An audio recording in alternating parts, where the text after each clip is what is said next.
Thank you for joining me to have a look and explore a little bit of history of the wonderful eau de cologne 4711.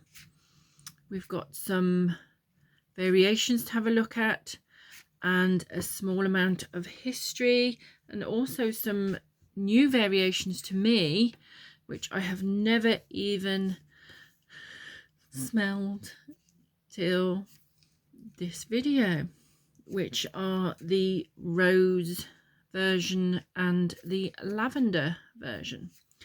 So 4711 comes in a very distinct box and packaging. This is a big bottle, still sealed. This is 800 milliliters. This has always been one of my favorite scents and I use it a lot.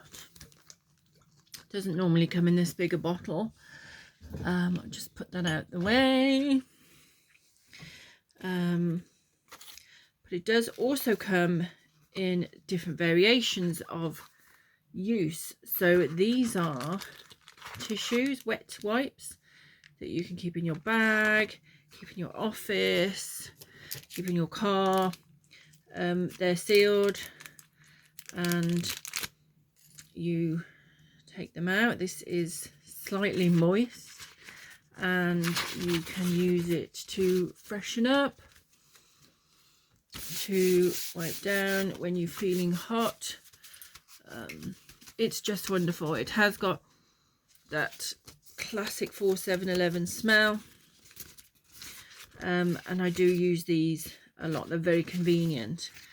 There is also, and I've left it over there, I'll be back shortly by the magic of video, and I'm back, a solid perfume stick, which again is meant to be used as a freshener. Now I use this if I have a headache, and I will rub it across my temples, and I do find that it works. This is fantastic and quite cheap. So those are normally how I use this product. So I would use it as a normal perfume, eau de cologne.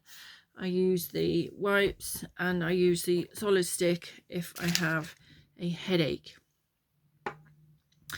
So you can buy miniature versions of the different scents in a pack.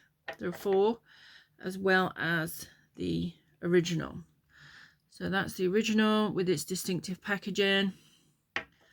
We have the lavender. It does come with a lilac, but I've used that one. And a rose, which I haven't smelled yet. I haven't smelled the lavender and the rose. This is a extremely old recipe, dating back to 1790s, when apparently a monk gave the recipe for an aquavita to a wealthy family as a gift, and this of course was the 4711 recipe.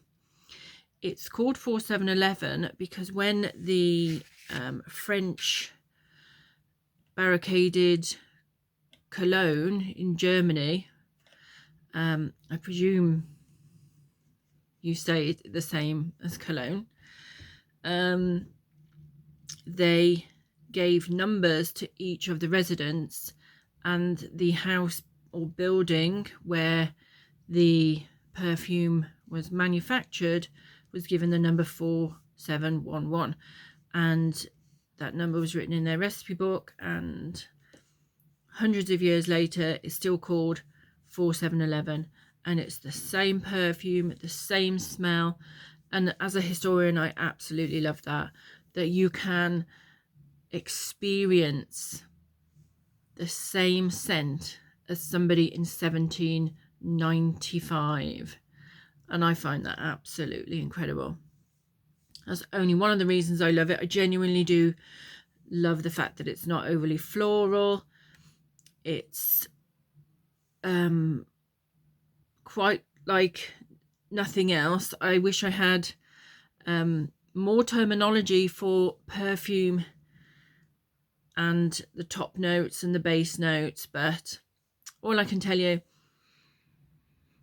is that it is a sort of quite genderless, actually, as a lot of eau de colognes are of an older nature. There is some florals in there like jasmine, but it is a much deeper scent and it does last quite a long time. So let's have a look at the two that I'm not familiar with, which is the lavender. Now this doesn't smell particularly strong of lavender, which is slightly odd. If anything, had you not told me, I would have said it was violet. I absolutely adore the old violet scents, the April violets, Cornwall violets, and still do purchase and wear bottles from the 1960s and 70s and smell like Parma violets. And it smells a little bit like that, with a green grass scent, a freshly mown lawn. I'm not getting lavender. I quite like lavender, but I know it's not everybody's taste. This one is rose. Again, a very, very old scent with a lot of history. Rose perfumes.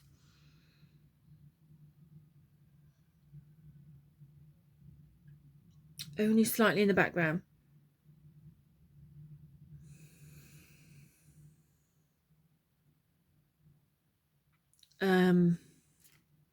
Not as nice as the original, but I would definitely wear it. Perhaps for a evening out, because I just go on so many evenings out that I need a bottle of eau de cologne just for those evenings out. I don't go on evenings out. So yeah, that was really interesting. Please, if you haven't tried it, please give it a go. I do have a interesting bottle here. My other favorite scent, so I wear 4711 and I wear this. This is Jean-Marie Farina, which is the name of a firm, a business that produced 4711. There's a lot of history as to how that name came about, a lot of complex history and shenanigans that went on, which I won't go into now, but they did produce another scent based on a very, very old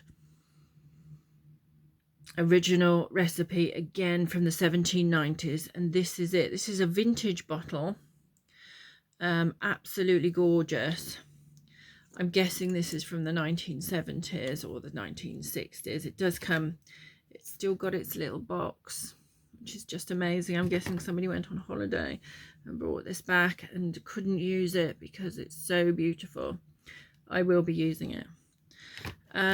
This one came from eBay, and this is the more traditional packaging for that scent. You can see the, hopefully the camera will focus on the bottle, and you'll see the signature there.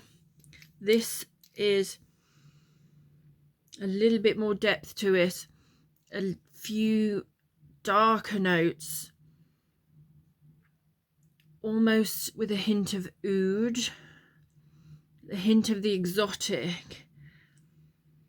It's absolutely beautiful, and again, if you're not familiar with it, please try it.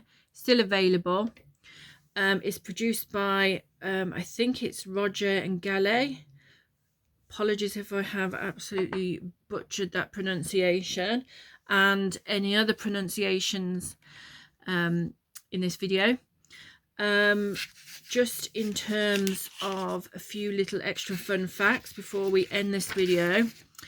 If you've ever seen Breakfast in Tiffany's, Holly Golightly wears 4711, and she says, perusing her notes very quickly, in the Rocky Horror Show, Frankenfurter's upper thigh is tattooed with the 4711 signature. So yes, amazing perfume with a lot of history. I really appreciate you spending the time with me in this video. I would love to hear your thoughts in the comments, and if you could press the like and subscribe, I would be delighted. Thank you so much for joining me, and I will see you next time.